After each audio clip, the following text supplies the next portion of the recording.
really of vital importance. When it comes to equity, when it comes to justice and fairness, you can't do that alone. You have to do that in community. You have to work with other people.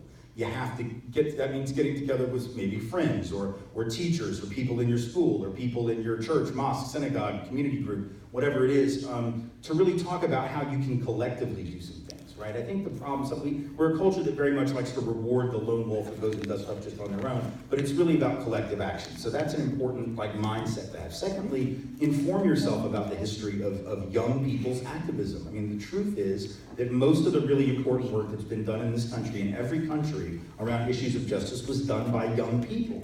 And many of them, frankly, those kids that helped lead the Birmingham campaign in 1963, that was the Children's March. I mean, if you go and you look up that history, those were kids. They were 9, 10, 11, 12-year-old kids out there in the street. In South Africa, apartheid fell because of the actions of 10 and 11 and 12-year-olds in the mid-70s through the mid-1980s all the way into the early 90s when apartheid fell. So learn the history of what young people have done as a way to gain some strength from that. And then I think pick a target that is really perfect for you. And so for young people, what I suggest, the one thing that young people really have in common in this modern era is that you probably more than any other group when you're young have this intense relationship with media.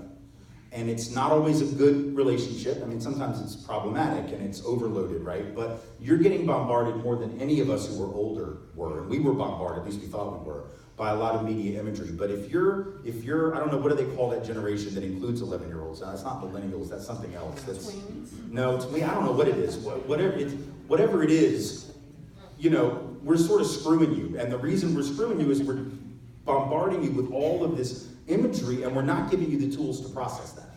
And we're not giving you the tools in school. We're not teaching media literacy the way we need to be able to really look at the advertising, look at the television shows, look at the video games, look at the music videos, look at the movies, and be able to chop it up about those things and talk about the imagery. Now, the good news is I know 10-year-olds, 8-year-olds who can do it once they're asked to do it. Once they're given the tools to do it, once they're even just asked their opinion about media imagery. I remember having a conversation in San Francisco with some 8th graders, not that long ago, 5, 6 years ago, asking them, tell me where we get our ideas about, I did this with 5th graders in New York, where do we get our ideas about the other, people who are different? And hands go up, and some of them said parents, and some said peers, but a lot of them, I would say most of them, talked about media, talked about the imagery, the things that they see. And I said, well, tell me about that. What do you mean? Right? I didn't want to lecture to them. I wanted them to tell me what they see. So they start telling me about the imagery in video games and music videos and movies and television shows. And I said, well, what do you think about that imagery? Is it accurate? Is it inaccurate? And why? And they could give me a number of reasons why they knew that imagery was flawed. But we don't ask them. So I want young people to really sort of lead the charge on this, because you're the ones who are being bombarded by media. So think about ways that maybe you can intervene, create your own media, challenge the media that you see, be the ones that lead us in that regard, because you're seeing it every single day. And I think if asked to critique it, you're actually capable of doing it far better than we are. So that might be a unique role for young people to play. Actually, diagnosing the media and dissecting media imagery and talking with your peers in school, in the community, about the images that we see and how that distorts our understanding of one another. I think that would be a good place for young people to start. So this is the last question, because now we have to wrap up because we're out of time, but this is for all 3 of you. So I guess in the basis of the film, what can people do, what can white people do to change their behavior to be a part of the human family? Because that's what I've seen in the film itself. It's more like, how do you not be superior, not be inferior, but how do you join the human family? What is your suggestion for white people as being a part of the white community? And so for Javon and Nancy, what is your suggestions for them as a person who are Black? Everyone say, I'm coming on, get ready to say it. What can they do to start, you know what I mean? What can they do to start also to be a part of just, how do you start that dialogue when you're trying to change your behavior that you've been trained for your whole life or been programmed your whole life for generations? I think the most important thing you just said was dialogue. Because I think people to speak up. When you see something is wrong, you need to say something. When you hear somebody say something that's negative or wrong, you need to say something. You know, so I think people need to speak up, stand up. One of the most vivid images of the film was to see white people sitting at the counter with black people. They stepped up, they did it. It wasn't just, oh, that's not right. No, they took part in making it right. And I think that's what people go, oh, he shouldn't have said that. Well, you should tell him that he shouldn't have said that.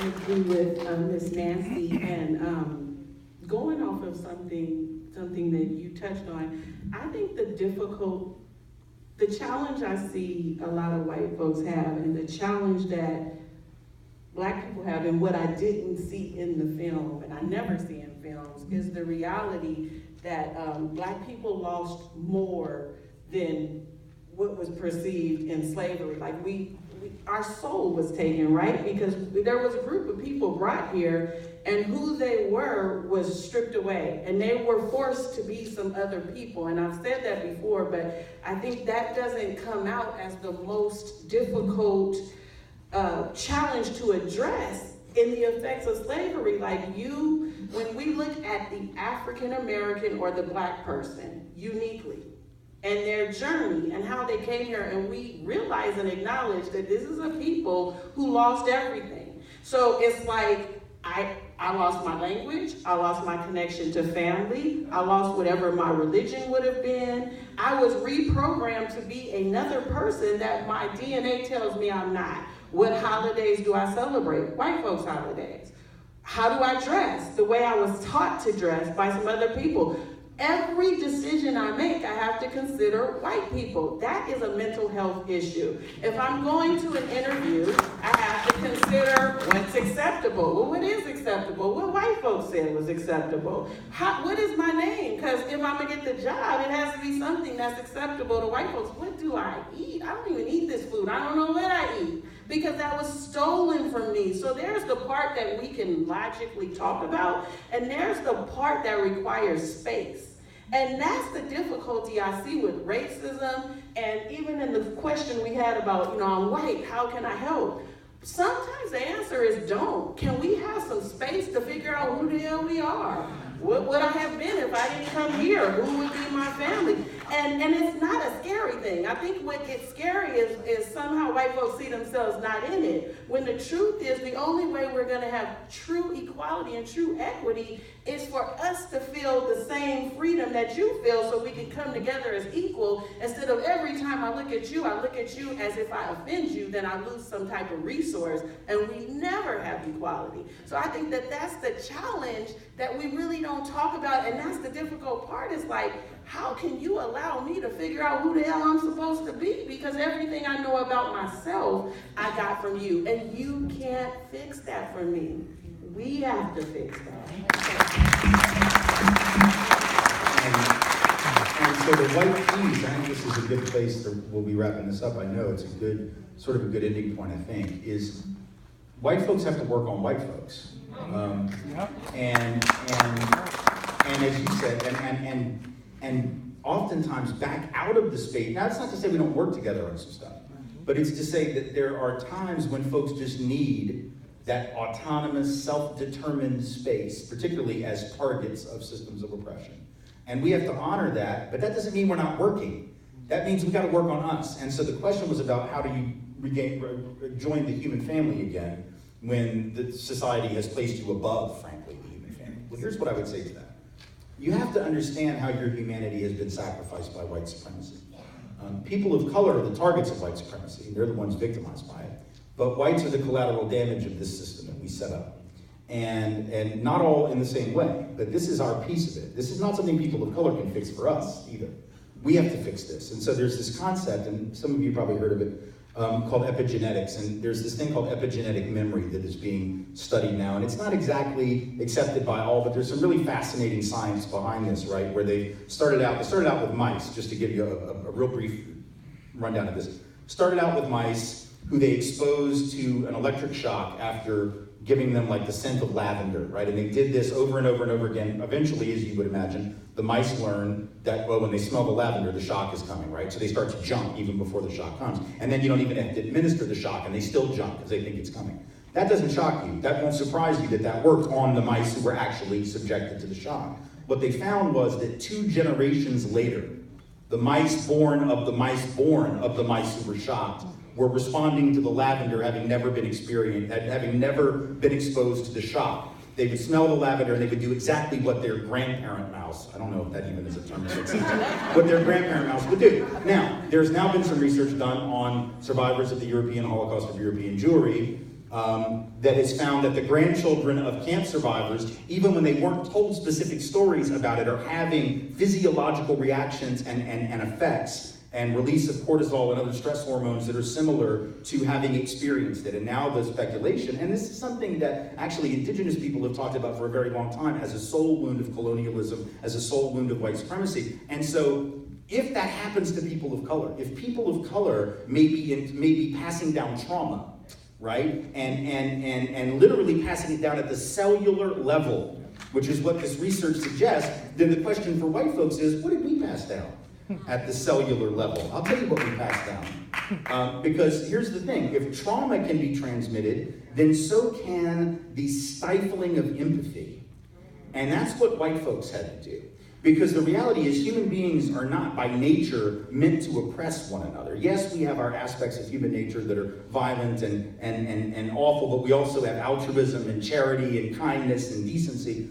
But under a system that says, I get to own you, or even if I don't own you, I get to control you and dominate you and keep you in line and subjugate you, I have to turn off the empathy switch in order to survive in that society. Now, if you do that for 50 years, or for 70 years, and you teach your children to do it for 70 years, and they teach their children to do it for 70 years, and they teach their children to do it for 70 years, are you going to tell me that just as that trauma gets transmitted, that stifling of empathy doesn't? See, that's what we have to own. Because this is killing us at the human level. No, we're not the targets, but we are literally eating ourselves alive, and then this is what happens. And when you see these headlines about the opioid crisis, and white folks, huge mortality spike from 1999 to 2013, 300,000 excess deaths, above what would have happened if the mortality rates for whites had continued in the same decline. There was one group of whites that saw this spike. Who were they? Middle-aged, working class, non-college educated, right? Every other group, including folks of color, black and brown folks, mortality rates continued to go down during that period. This one group of white folks went up like this. And it was mostly suicide, opioid overdoses, and cirrhosis of the liver brought on by heavy drinking. So in other words, we are literally killing ourselves. Why? Not because we're objectively worse off than black and brown folks, we're not, right? But because white folks have been told, as long as you work hard, everything will be fine. The world is your oyster. You'll have a 7 or better on a 1 to 10 scale as long as you do everything right. Black folks always knew that was a lie. Brown folks always knew that was a lie, never had the luxury of believing it. White folks had the luxury of believing it. Even that working class coal miner in West Virginia had the luxury of believing, my daddy worked in the mine, I'm working in the mine, my boy's gonna work in the mine. And then when the economy shifts, you have no idea what to do with that. See, privilege sets you up for a certain series of expectations that can't always be fulfilled, and now you gotta kill yourself, directly or indirectly, drink yourself to death, right? Overdose on opiates, or do whatever it is you're gonna do to try to numb the pain. That's what opioids do, they numb pain. And so whether it's a pill that I'm taking, or whether it's a politician that comes along and says, I can take your pain away, and I can show you who to blame it on, that's an opiate, right? So that's how we reconnect to our humanity, is by understanding what this thing is doing to us. We cannot do this work for black people. We cannot do this work for brown people. We have to do this work to save ourselves, right? People of color will liberate themselves from white supremacy, given the opportunity to do so and given the space to do so. Believe that. But only white people can liberate white people from the system and the hell that we've created, known as white supremacy. That's on us. That's our job. That's your job. And I appreciate you all for coming. Y'all give it up for two artists and Muhammad and then Mr. Johnson. Give it up, y'all. Great conversation. Thank you.